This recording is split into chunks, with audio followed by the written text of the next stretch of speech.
현대인들이 좋아하는 취미생활 중에 하나는 영화를 관람하는 것입니다.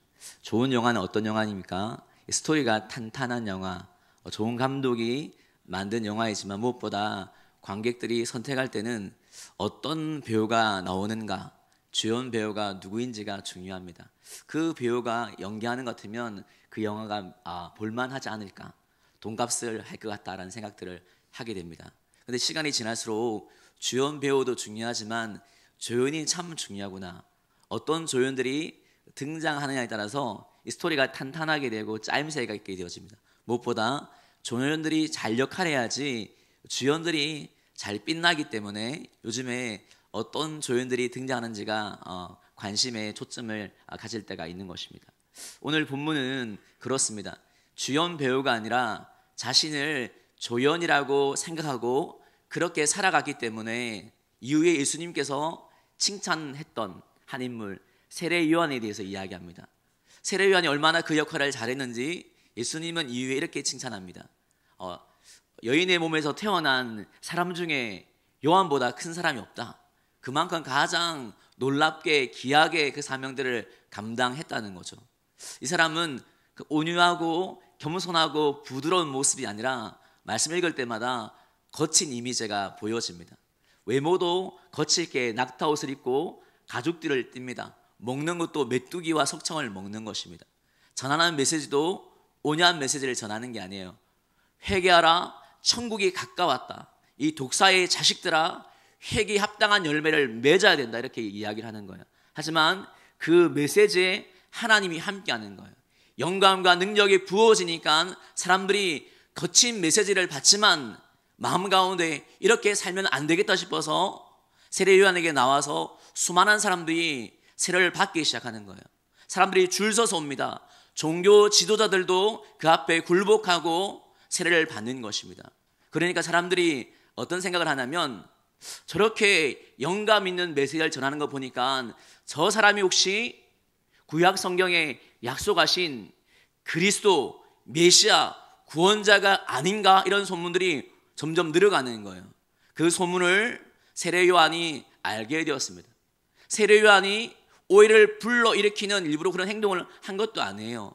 사람들이 그렇게 오해를 하는 거예요. 그러면 가만히 자기가 주연인 것처럼 그 즐거움을 누릴 수 있지만 단호하게 이야기하면, 나는 주연 배우가 아닙니다. 나는 그리스도가 아닙니다. 나는 말씀의 예언과 같이 주님의 오심을, 메시아 그리스도가 오심을 준비하는 사람일 뿐입니다. 이렇게 자신을 소개했다는 것입니다. 여러분, 이 말이 빈말이 아닙니다. 위에 많은 사람들이 예수님께 다 몰려가고, 예전에는 그렇게 많은 사람들이 찾던 이 세례 요한에게는 사람들이 오지 않는 거예요. 그러면 마음이 속상할 수 있고, 예전에는 좋았는데 이렇게 생각할 수 있는데, 세례 요한은 그렇게 이야기를 하지 않는다는 것입니다. 요한복음 3장 29절에서 30절 말씀은 이렇게 고백합니다. 신부를 취하는 자는 신랑이나 서서 신랑의 음성을 듣는 친구가 크게 기뻐하니 나는 이러한 기쁨으로 충만하노라. 그는 흥하여야 하겠고 나는 쇠하여야 하리라 하니라. 보십시오. 자기가 결혼식의 주연이 아니라는 거예요. 빛나야 될 사람은 신랑 대신 예수님이다. 예수님 빛나는 것 당연하다. 나는 예수님이 빛나는 것, 그 모습을 보고 감사하고 기뻐하는 것이 나의 존재다. 그가 드러나고 높아지고 나는 보이지 않는 것이 당연하다. 이렇게 고백한다는 것입니다. 말씀을 보면 여러분, 세례 요한뿐만 아니라 우리가 어떻게 살아야 될지 그의 모습 가운데서 발견할 수 있는 것이 있습니다. 여러분, 우리 인생은 하나님이 처음부터 디자인할 때 주연 배우로 만들지 않았습니다. 하나님의 형상이란 뭐냐면, 네가 주연 배우로 네 마음대로 네가 주체가 되어서 네 인생의 주인이 되어라, 한번 마음대로 살아봐라, 이렇게 만들지 않았다는 거예요. 하나님의 형상이란 뭐냐면 하나님과 좋은 관계를 이루어야 된다는 거예요. 중심과 생명과 모든 것이 하나님께 있습니다. 그 하나님의 말씀에 순종할 때 행복하고 기쁨을 누리고 자유를 누리는 것, 하나님이 모든 것이고 나는 조연일 뿐입니다라고 살아가는 방식이 바로 하나님 믿는 백성의 삶의 방식이라고 들려준다는 것입니다. 여러분, 여러분의 중심은 무엇입니까? 여러분은 자신을 주연이라고 생각합니까? 아니면 조연이라고 여기고 있습니까? 이 시간 한번 그림을 보여줄 건데 여러분은 어떤 그림에 속하는지 한번 보겠습니다. 첫 번째 그림은 내가 나의 주인인 사람인데 한번 PPT 한번 보여주시기 바랍니다. 여러분 보십시오. 동그라미가 있습니다. 동그라미 뭐냐면 사람의 인생을 나타내는 거예요. 그리고 중간에 의자 같은 것이 있는데 그것은 사람의 마음의 중심입니다. 그리고 크고 작은 동그라미들은 뭐냐면 사람이 가지고 있는 각각의 문제를 말합니다. 나는 자기 자신을 말하죠. 이 그림은 어떤 그림입니까? 십자가는 예수님이신데 그림을 계속 보여주십시오. 보면 십자가는 예수님은 이 인생의 밖에 계십니다. 이 인생과 상관이 없는 거예요. 자기 중심에 자기가 앉아 있습니다. 모든 일을 자기가 주관하고 다스리기 때문에 자주 좌절과 혼란에 빠지는 그림이 내가 나의 주인인 사람입니다. 다른 그림을 한번 보겠습니다. 다른 그림은 예수 그리스도가 나의 주인인 사람입니다. 자기 자신은 인생의 왕자에서 내려와서 모든 것을 예수님께 맡겼습니다. 예수님이 그 마음의 중심인 거예요.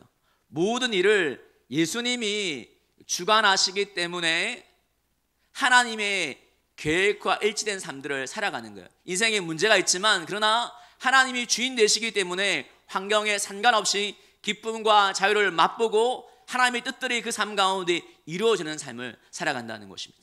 여러분, 여러분의 인생의 주인은 누구입니까? 여러분은 어떤 그림이 되기를 원합니까? 내가 나의 중심을 차지하는 사람이 되기 원합니까? 내가 주연 배우가 되기를 원합니까? 아니면 나는 조연으로서 예수님께 모든 것을 맡기고 그분이 나의 주인이고 구원자인 것을 고백하면서 살아가기를 원하는 것입니까? 만약 여기에 자기가 자기의 삶의 주인에서 이제 그것을 내려와서 예수님이 나의 모든 것 되게 원합니다라고 고백하기로 하는데, 목사님 어떻게 하면 나의 중심에서 예수님의 중심이 될 수가 있는 것입니까? 물어볼 수 있습니다. 성경의 답은 이렇게 이야기합니다. 요한복음 1장 12절 말씀입니다. 요한복음 1장 12절 말씀 한번 천천히 한번 같이 읽도록 하겠습니다. 시작.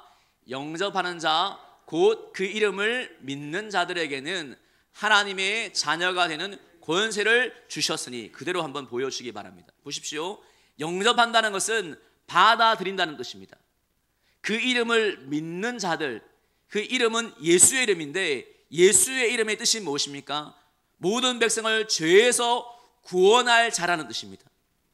예수의 이름을 믿는다는 것은 바로 그분을 영접한다는 것입니다. 영접하는 자, 곧 그 이름을 믿는 자들. 영접한다는 것과 그 예수 이름을 믿는다는 뜻은 같은 뜻입니다.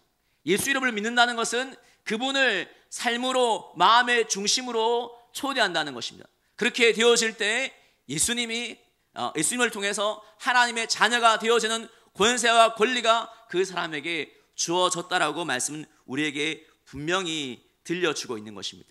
오늘 저는 깜짝 놀랐습니다. 오늘 권사님이 기도할 때 그런 표현을 하셨습니다. 예수님이 마음의 중심이 있는 사람이 그리스도인이라고. 맞습니다.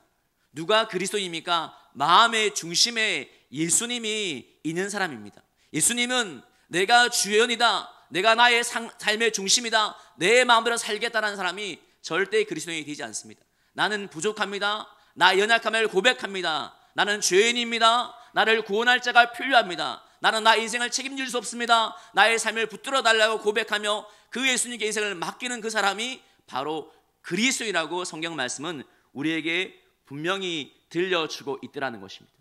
여러분 가운데는 아직 내가 나의 중심인 사람이 있을 것입니다. 이 사람은 자기 인생을 자기가 주관하기 때문에 때때로 환경이 좋으면 기쁨을 누리지만 환경이 꼬이고 환경이 낙담되면 좌절감을 맛보고 어려울 때가 있는 것입니다. 왔다 갔다 기복 있는 삶들을 살아갈 수밖에 없습니다. 여러분 여전히 자기가 인생의 중심이 있다면 중심에서 내려오시길 바랍니다. 우리는 그렇게 만들어지지 않았습니다. 하나님은 처음부터 우리가 중심되라고 만든 것이 아니고 우리가 조연으로서 예수님이 중심이 될 때 행복하게 살아갈 수 있도록 만들었기 때문에 여러분 더 이상 자기가 중심의 삶들이 아니라 그래서 내려와서 하나님 나는 죄인입니다. 나는 연약합니다. 고백하며 예수님의 마음의 중심으로 고백함으로 말미암아 참된 기쁨과 자유를 누릴 수 있는 모든 성도 되기를 주의 이름으로 축복합니다. 예수를 믿지만 여전히 마음의 중심에 예수님이 있는 것이 아니라 자기 자신이 있는 그리스도인들이 점점 많아지는 시대를 살아갑니다. 예수님은 마음과 삶에 들어오셨지만 중심은 늘 자기 자신이 차지하는 사람들이 많이 있습니다. 예수를 믿지만 자기 뜻대로 되어지기 원하고 고집과 혈기를 버리기를 힘들고 내 생각대로 이루어지기를 간구하며 살아갈 때가 많은 것입니다. 여러분 자기 뜻과 고집대로 되는 인생보다 불행한 것은 없습니다. 절대 좋을 수가 없는 거예요. 우리의 모든 것을 가장 잘하신 하나님께 맡기고 그분의 뜻대로 이루어질 때 행복한 자가 그리스도인인 것입니다. 여전히 예수를 믿지만 자기 중심에서 벗어나지 못하는 그리스도인이 있습니까? 그것을 내려와서 날마다 예수님께 자기의 중심을 맡기십시오. 나는 조연입니다. 예수님이 주연입니다. 날마다 맡기는 것, 여러분 그것이 성령 충만한 삶입니다. 기도를 많이 하더라도 말씀을 많이 보더라도 많은 것을 경험하고 주의 일에 힘쓰더라도 자기 중심에 여전히 자기가 있다면 육적인 그리스도인으로 예수님이 주시는 참된 기쁨과 은혜를 누릴 수가 없는 것입니다. 날마다 성령 충만한 삶, 자기 자신의 중심에 내려와서 예수님께 맡길 수 있는 성도의 삶 되기를 간절히 축복합니다. 오늘 이 말씀으로 마무리하기로 하는데 요한복음 15장 5절 말씀 한번 보겠습니다. 같이 읽겠습니다. 시작. 나는 포도나무요 너희는 가지라. 그가 내 안에 내가 그 안에 거하면 사람이 열매를 많이 맺나니 나를 떠나서는 너희가 아무것도 할 수 없음이라. 아멘. 여러분 이것이 우리의 정체성입니다. 우리가 뭔가 할 수 있는 것이 아니라 생명 대신 모든 것에서 예수님께 붙어있고 그분과 동행할 때 참된 은혜의 열매, 생명의 열매, 하나님 원하는 뜻들이 이루어진다는 것입니다. 오늘도 이 아침 가운데 우리가 누구인지 한번 생각해 보기 원합니다. 내가 주체가 아닙니다. 나의 모든 것이 예수님께 달려 있습니다. 날마다 기도하며 그분을 의존하시고 그분의 말씀을 붙들고 순종함을 통해서 참된 자유, 참된 기쁨, 세례 요한이 누렸던 2000년 전에 누렸던 많은 사람들이 관심이 없어도 환경이 어때도 상관없이 예수는 바라보며 기뻐했던 그 행복을 모두 누릴 수 있는 우리 성도의 삶 되기를 다시 한번 주의 이름으로 축복합니다. 기도하겠습니다.